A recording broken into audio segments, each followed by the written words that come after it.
So then I came to understand, well,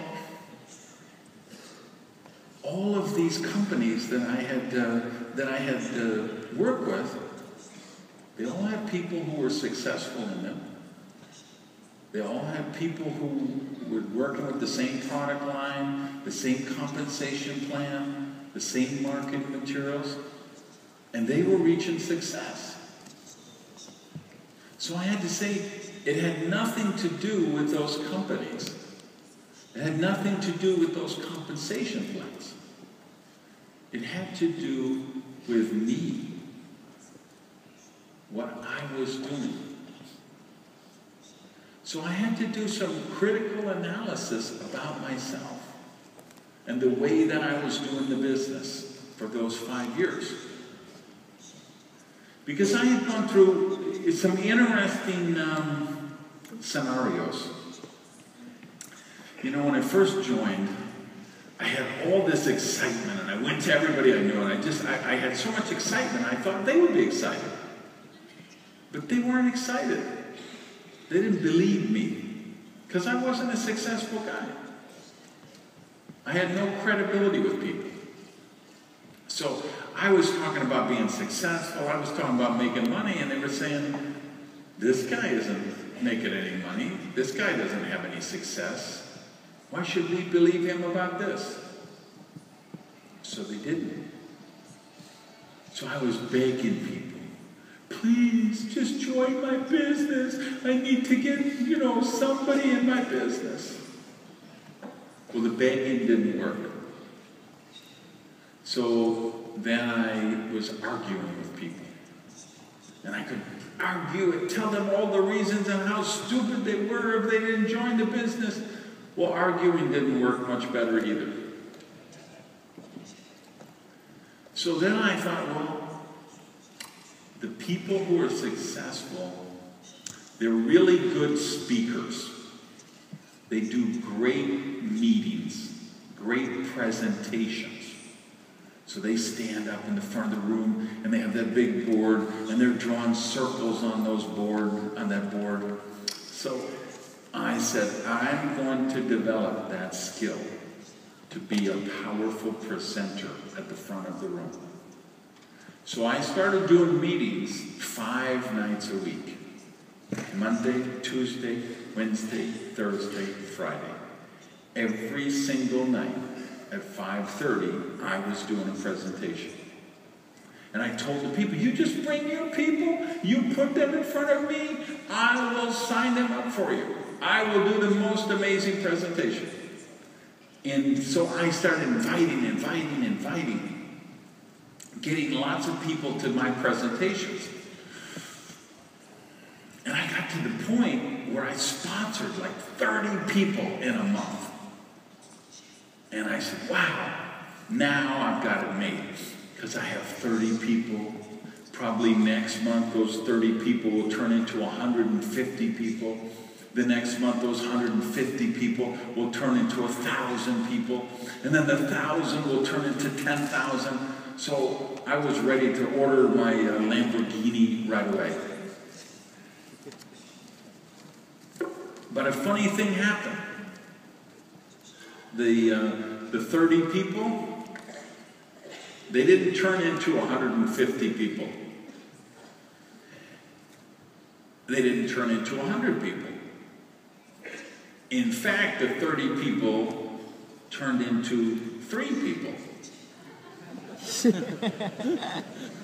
Because 27 of them dropped out. So I say, okay, these people were probably too stupid or too lazy. I need some new people. So I went out the next month and I sponsored another 30 people. And what happened? Most of them dropped out. I said, well, those were stupid and lazy people. I'll get some other people.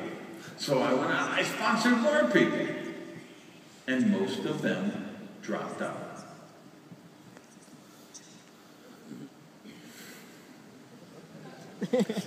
So now 5 years in the business, I I've tried everything and nothing is working.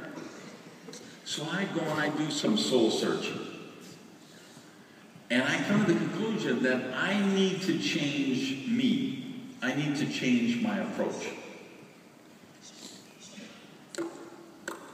I realize what I'm doing is working, but it's not duplicating.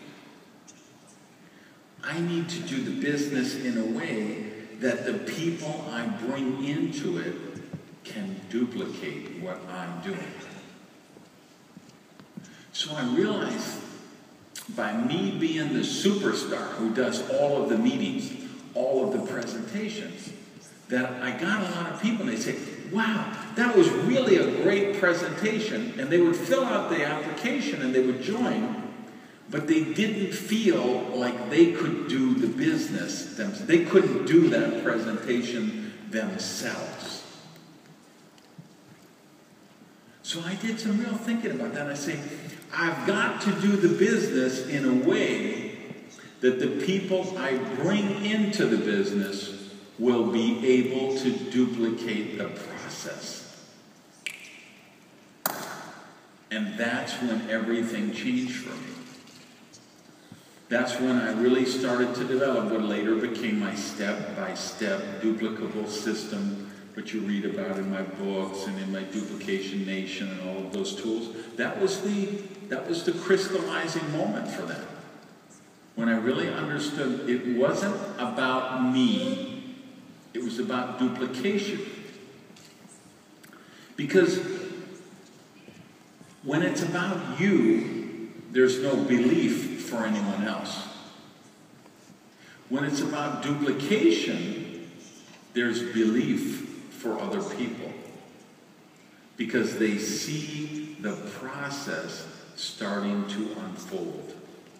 They develop new skills. They gain confidence. And they build belief. And that's the most important thing we'll ever do. Giving people that belief in themselves.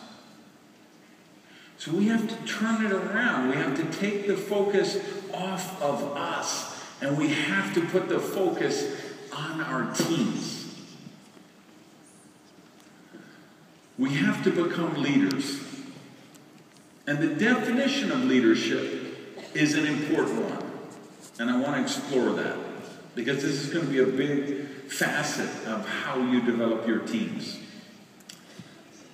When we look at leadership, what does that mean exactly? I was fortunate I got asked to contribute to a book on leadership. And they asked me how I would define leadership. So I wrote this chapter and I said, well, I know what leadership is, I think. But how do I describe it? How do I define it? What do we crystallize it into? We can see certain people and say, they're a leader.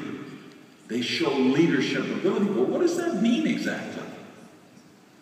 So as I define it, here's the definition that I came up with. Leadership is the ability to cause people to willingly do things they wouldn't normally want to do. Let's look at that again. Leadership is the ability to cause people to willingly do things that normally they would not want to do. So, let's look at some examples. You know, if we go to the military example, right? Because certainly whenever we look at military, we're talking about leadership. And in the military, you get someone, a guy might go and jump on a grenade to save his group, his unit. A guy may, get off the sampans and charge a beach. Somebody may run into a machine gun nest to put a grenade in there to protect the troops behind him.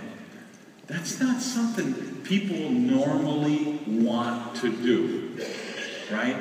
But leadership causes them to willingly want to do that. Now, if you look at our profession, we certainly don't have to do anything so radical as dangerous as charging a machine gun nest. But we do cause people to willingly want to do things that they don't normally want to do. There's people in this room who bought a tie for the first time because of this business. And they never wanted to wear a tie their whole life. But they saw that people who were serious about the business dressed up, so they bought a tie or they bought a suit. They started to willingly wear a suit. Think about people who make presentations in the business. One of the top leaders I've ever had in my company was a guy I sponsored it was a buddy of mine I played sports with. And he said to me, okay, I will join the business. I will do everything you teach me how to do. But just know that I will never stand on the stage and speak to a group of people. Because he was deathly afraid of that. So I told him, okay, Billy, you don't have to stand on stage. If you don't want to do that, you don't have to do that. But a funny thing happened. He noticed that always the leaders were on stage. He noticed that the leaders were up there making presentations about the business. He noticed the leaders were up on stage giving training to their team on how to do the business. And all of a sudden, he wanted to be on stage. He was very nervous. He was afraid to do it, and he would get a pen and he would write notes on his palm. So he could look down at this because he was afraid that he was going to forget what he would say. So he would have those little notes there on his hand. But he did it. And the funny thing today is, every time there's an event, he's the first person to ask, how much time do I get on the stage?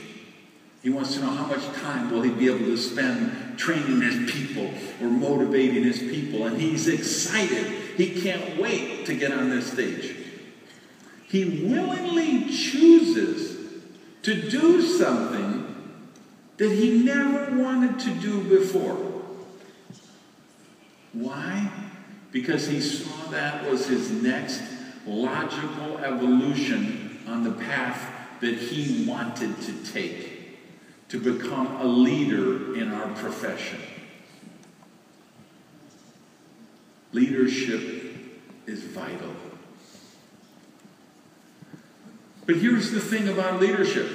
If you ask most people, they say, what's the definition of a leader? They say, well, a leader has a lot of followers. But that's not what it's about in our business. In our business, the definition of leadership is about how many leaders you develop. So it's not about how many followers do you have, but how many leaders you develop by helping people turn hope into belief. That's what causes them to become leaders in our profession. And when we guide them, when we mentor them, when we nurture them and help them create that belief that they know it's going to happen for them. They know it's going to happen for their people. They know the future is going to be better than the past. So they're excited about that.